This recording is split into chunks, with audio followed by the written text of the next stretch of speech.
সম্মানিত ভাইরা, নবীজি সাল্লাল্লাহু আলাইহি ওয়াসাল্লাম বলেছেন, তিন জিনিসের দিকে তাকাইলেই সওয়াব হয়। এক নম্বর আন-নাজার ইলাল মুসহাব, কোরআনের দিকে তাকাইলেই সওয়াব হয়।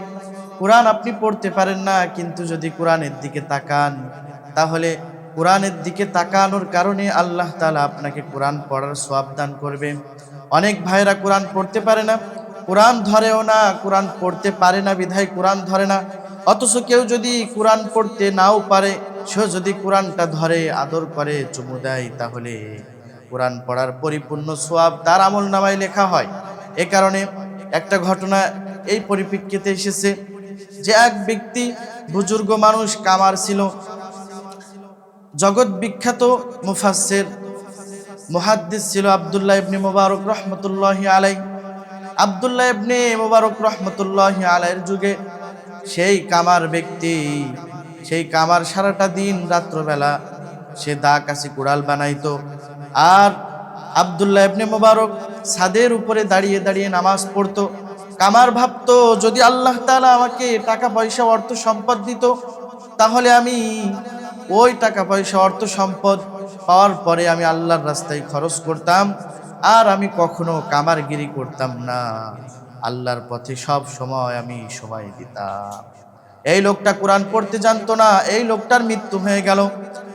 পাশের বাড়ি আব্দুল্লাহ ইবনে মুবারকের মৃত্যু হয়ে গেল। আব্দুল্লাহ ইবনে মুবারক মৃত্যুর পরে আব্দুল্লাহ ইবনে মুবারকের বন্ধু একদিন স্বপ্ন দেখছে, আব্দুল্লাহ ইবনে মুবারক ছোট জান্নাত পেয়েছে, আর ওই বাড়ির পাশে কামার বড় জান্নাত পেয়েছে। তখন জিজ্ঞাসা করার জন্য কামারের বাড়িতে চলে গেছে, কারণ স্ত্রীর ব্যাপারে, স্বামীর ব্যাপারে স্ত্রী ছাড়া কেউ বেশি ভালো জানে না। এ কারণে ওই স্ত্রীর কাছে গিয়ে বলে পর্দার আড়াল থেকে, মা ও বোন, আপনার স্বামী মৃত্যুবরণ করেছে, পাশের বাড়ি বড়লোক ধনী মুহাদ্দিস আব্দুল্লাহ ইবনে মুবারকও মৃত্যুবরণ করেছে। তো আমি স্বপ্ন দেখলাম আব্দুল্লাহ ইবনে মুবারকের চাইতেও আপনার স্বামী বড় জান্নাত পেয়েছে। বলেন কি আমল করতো?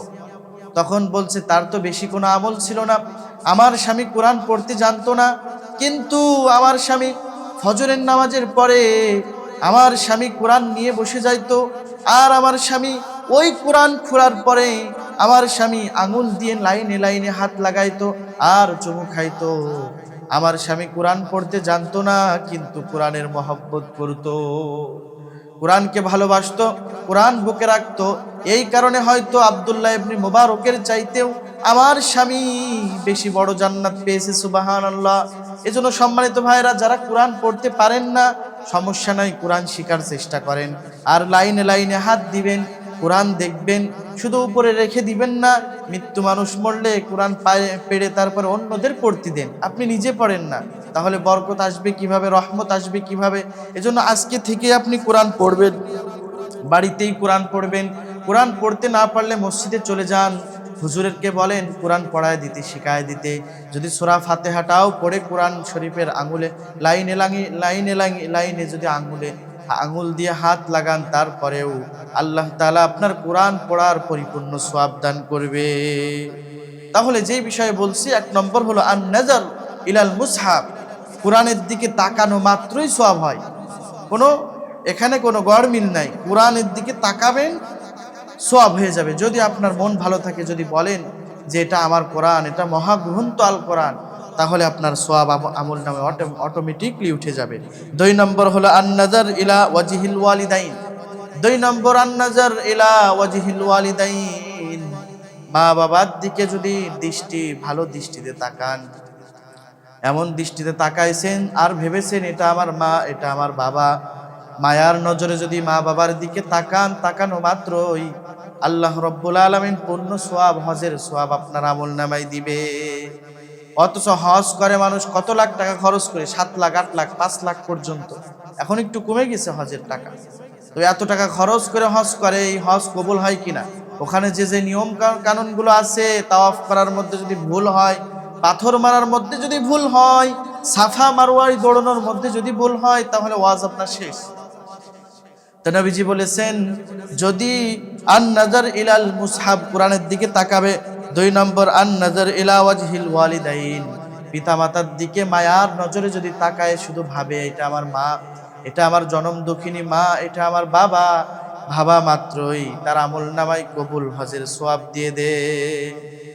কবুল হজের সোয়াব তার আমল নামায় আল্লাহ তাআলা দিয়ে দেন। আন নাজার ইলা ইলাল ওয়াজহিল ওয়ালিদাইন, মা বাবার চেহারার দিকে তাকাইতে হবে। কিন্তু এখনকার যুগে মা বাবাকে তো কিছু কুলাঙ্গার সন্তানেরা তো দেখতেই পারে না। মাকে দেখলেই, মায়ের চেহারা দেখলেই রাগ হয়। এখন মায়ের চেহারা, এখন মুরব্বী হয়ে গেছে, আর দেখতে মজা লাগে না, ভালো লাগে না, তার দিকে তাকাইতে মন চায় না। তার কাছে তার বউ ওয়াইফ প্রিয় হয়ে গেছে, মাকে দূরে ফেলে দিয়েছে। কিয়ামতের একটি আলামত হলো বাবাকে দূরে ফেলবে, বন্ধুকে কাছে টানবে। এখনকার যুগে কিন্তু এমন হয়েছে। এজন্য মা বাবা এটা আপনার জন্য নিয়ামত, আপনার সফলতার কারণ হবে আপনার মা বাবা। আপনি যত বড়ই হন না কেন, আপনার মায়ের দোয়া ছাড়া কিন্তু আপনি হইতে পারবেন না। এজন্য মা বাবা আপনার আমার জন্য রহমত। যার বাড়িতে বৃদ্ধা মা বাবা আছে আর সে যদি তাকে খেদমত করে জান্নাত না কামাই করতে পারে, নবীজি বলেছেন লানত, সে ধ্বংস হয়ে যাবে। এজন্য অবশ্যই মা বাবাকে ভালোবাসতে হবে।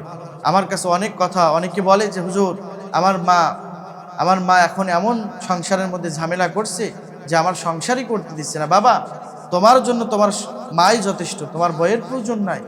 কিন্তু বউ আপনার জন্য কষ্ট করে, তোমার মাও তোমার জন্য কষ্ট করে। দুইজনকেই মিলায় নিতে হবে, সেইভাবে তাদের সাথে ব্যবহার করতে হবে। খবরদার, মা কষ্ট পায় এমন কোনো কাজ করা যাবে না। সেই কথা আল্লাহ তাআলা কোরআনে বলছেন সূরা বানী ইসরাঈলের মধ্যে, ওয়াকাযা রাব্বুকা আল্লা তা'বুদু ইল্লা ইয়্যাহু ওয়া বিল ওয়ালিদাইনি ইহসানা। খবরদার, তোমার রবের হুকুম মানার পরে, তারপরে আল্লাহর হুকুম মানার পরে, রবের হুকুম মানার পরে তোমার মা বাবার সেবা করো, তোমার মা বাবার ইত্তেবা করো, অনুসরণ করো, তোমার মা বাবার খেদমত করো।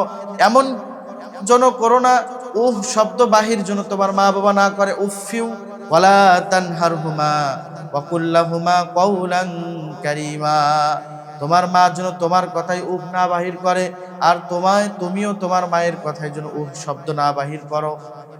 এ কারণে নবীজি বলেছেন যে তোমার শরীরের চামড়া কেটে যদি তোমার মায়ের পায়ের জুতা বানিয়ে দাও, তারপরেও তার ঋণ শোধ হবে না, তার ঋণ কখনো শোধ হবে না। এজন্য মা বাবা যার ঘরে আছে সেই ঘরে কিছু থাকার দরকার নাই, পালঙ্গ আলমিরা কিছু থাকার দরকার নাই। মা আছে তো সব আছে, মা আছে সব আছে, মা নাই তো কিছুই নাই।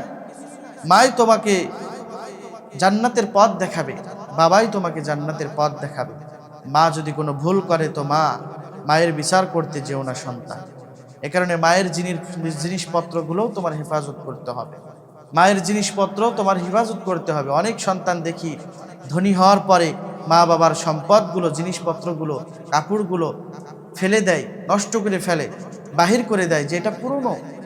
এ কারণে বৃদ্ধাশ্রম থেকে এক মা চিঠি লিখেছে, আমার ব্যবহারেরও সেই আলমারি আর আয়না, ও সব নাকি বেশ পুরনো, ফ্ল্যাটে রাখা যায় না। আমার ব্যবহারেরও সেই আলমারি আর আয়না, ও সব নাকি বেশ পুরনো, ফ্ল্যাটে রাখা যায় না। ওর বাবার ছবি ঘড়ি ছড়ি বিদায় হলো তাড়াতাড়ি, ছেড়ে দিল কাকে খেলো পোষা পুরো ময়না।